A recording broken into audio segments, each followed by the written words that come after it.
اس یہ میں تو کوئی اختلاف نہیں ہو سکتا کہ ایک جو عمران خان سے ہمیں بات کی بڑی امپورٹنٹ ہے کہ جو قومی سلامتی کے ادارے ہیں آرم فورسز پرٹیکولرلی وہ پاکستان کی ریاست، پاکستان کی قوم، پاکستان کے عوام کا ایک بڑا اہم اور گہرا اثاثہ ہے. تو اس جو اثاثہ ہے ایک ایسٹ ہے، ان کو کوئی آنچ نہیں آنی چاہیے. ہاں کمزور نہیں ہونا چاہیے ان کو، کمزور نہیں ہونا چاہیے کیونکہ یہ سارے آپ کا ویسے بھی جو لیسن ہے ابھی 21ویں صدی کا، کیا آپ نے دیکھا عراق ہو یا سیریا ہو یا لیبیا ہو، جس دن ان کی فوج، لبنان ہو، جس دن ان کی فوج تباہ ہوئی، ریاست بھی تباہ ہوئی اور ملک کمزور ہوا. تو یہ تو افورڈ نہیں کر سکتے، اس میں اتفاق رائے ہے. تو اگر عوام جس کی وہ نمائندگی کرتے ہیں، ریاستی ادارے، خاص طور پہ آرم فورسز آف پاکستان، وہ ہم میں سے یہ ہے نا، کوئی باہر کے لوگ تو نہیں نا، تو وہ ان کے اور عوام، وہ عمران خان صاحب جو کہہ رہے ہیں خلیج نہیں ہونی چاہیے. اور میں ایگری کرتا ہوں اس چیز سے کہ یہ بہت ضروری ہے پاکستان کی قومی وحدت کے لیے، پاکستان کے قومی استحکام کے لیے، پاکستان کے بین الاقوامی امیج کے لیے اور فیڈریشن کو جوڑنے کے لیے کہ اس قسم کی خلیج ہرگز نہیں ہونی چاہیے. اور قومی ادارے بشمول آرم فورسز، بشمول عدلیہ اور بھی جو پارلیمنٹ، یہ سب جو قومی ادارے ہیں، یہ ہمارے اثاثے ہیں، ان کو ہمیں اس کا تحفظ بھی کرنا چاہیے. اور تحفظ کون کرے گا؟ عوام کریں گے نا. تو عوام بھی ان کے ساتھ کوئی ایسی خلیج ہونا یہ قومی مفاد میں نہیں.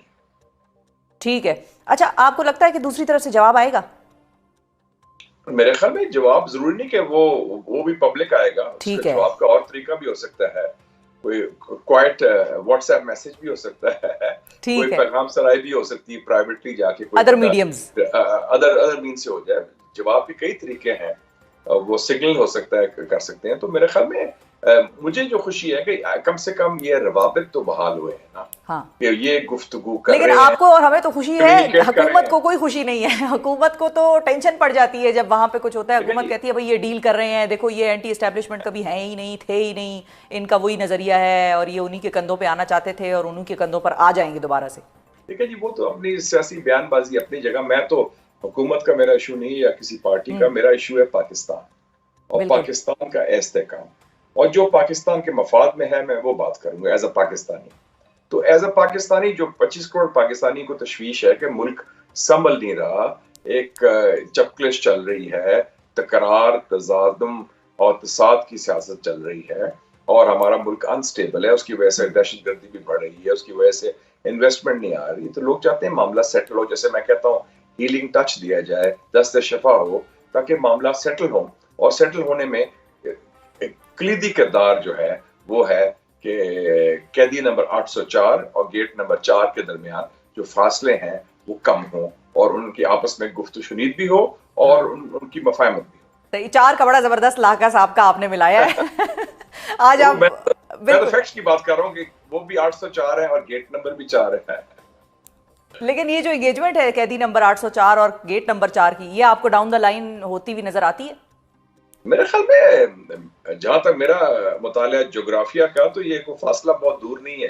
804 جو ہے وڈیالہ میں ہے اور گیٹ نمبر 4 راولپنڈی میں ہے، تو it's not a big distance to cover. ٹھیک ہے، تو ڈاؤن دا لین آپ کو یہ ہوتا ہوا نظر آتا ہے. اچھا اب یہ بتائیے، میرا خیال میں 2025 میں انشاءاللہ یہ ہو جائے گا. ٹھیک ہے. اچھا ایک اور چیز بھی میں سمجھنا چاہ رہی ہوں، ظاہر ہے آپ نے بھی سیاست کی ہے اور آپ نے بڑے قریب سے یہ ساری ہسٹری بھی دیکھی ہے اور جو تبدیلیاں پاکستان میں مختلف ادوار میں رونما ہوتی رہیں وہ بھی آپ نے بڑی اسٹڈی کی، دیکھی. قیدی نمبر 804 جیل میں کیوں ہے ڈسپائٹ دا فیکٹ کہ ان کو مختلف ٹائم پہ ڈیلز یا کوئی آفرز ہوتی رہیں کہ آپ بنیگال آ جائیں، آپ چلیں ہم آپ کی یہ بات کر لیتے ہیں، آپ یہ نہ کریں تو آپ آ جائیں، ملک سے باہر چلے جائیں، متعدد ان کو آفرز ہوئیں. تو وہ جیل میں کیوں بیٹھے ہیں؟ ان کا پرپز آپ کو کتنا اس طرح سے نظر آتا ہے کہ وہ اس پہ کھڑے رہیں گے؟ اور رکھنے والوں نے ان کو جیل میں کس پرپز کے لیے رکھا ہوا ہے جب دونوں طرف ہی ایک طرح سے لاس کی سچویشن ہے؟ دیکھیں جی، پاکستان میں ایک ریوالونگ ڈور ہوتا ہے اور یہ ایک تسلیم شدہ بات ہے کہ جب آپ پاور میں ہوتے ہیں اس کے بعد آپ پرزن میں ہوتے ہیں اور پرزن کے بعد پھر آپ پاور میں ہوتے ہیں. ٹھیک ہے نا. آصف علی زرداری صاحب کو جیل سے نکال کے 1993 میں غلام اسحاق خان صاحب نے وزیر بنایا جب ان کی ڈیل ہوئی بے نظیر صاحبہ کے ساتھ. میاں صاحب جو تھے جیل میں تھے، پھر جیل سے لے کے واپس آئے اور وہ پھر پاور میں آ گئے. اور جب وہ پاور میں آئے تو عمران خان وہ جیل چلے گئے. اس سے پہلے جب میاں صاحب جیل گئے تو عمران خان پاور میں آ گئے. تو یہ ایک ریوالونگ ڈور انفارچونیٹلی بن گئی ہے. لیکن آپ نے یہ بھی دیکھا کہ جیسے امریکہ کی سیاست کا مطالعہ کریں کہ لوگ کہتے تھے کہ ٹرمپ کے خلاف کیسز بڑے ہیں, ٹرمپ جیل جائے گا. جیل جانے کے بجائے وہ صدر بن گیا, حالانکہ اس کے خلاف کیسز بھی ہیں, ان کے خلاف الزامات بھی ہیں, ان کے خلاف کافی پیچھے گورنمنٹ پڑی رہی.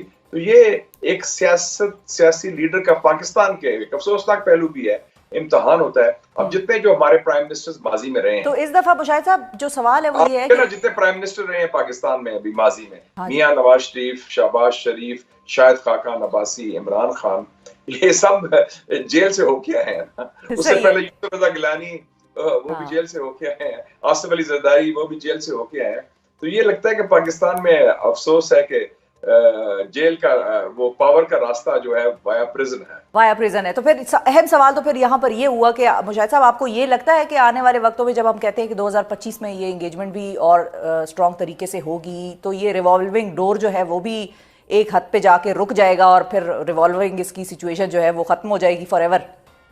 میرے خیال میں فار ایور تو میں نہیں کہتا, لیکن تاحال ٹل فردر, تا کیا کہتے ہیں اردو میں, تا حکم ثانی, ٹل فردر آرڈرز, وہ ہو جائے گا, چینج ہوئے گا.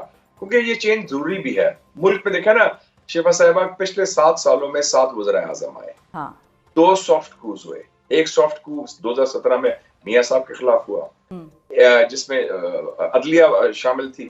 ایک سافٹ کو عمران خان صاحب کے ہوا 2022 میں جس میں پارلیمنٹ شامل تھا. تو یہ اس قسم کے ایب نارمل حالات نہیں چل سکتے.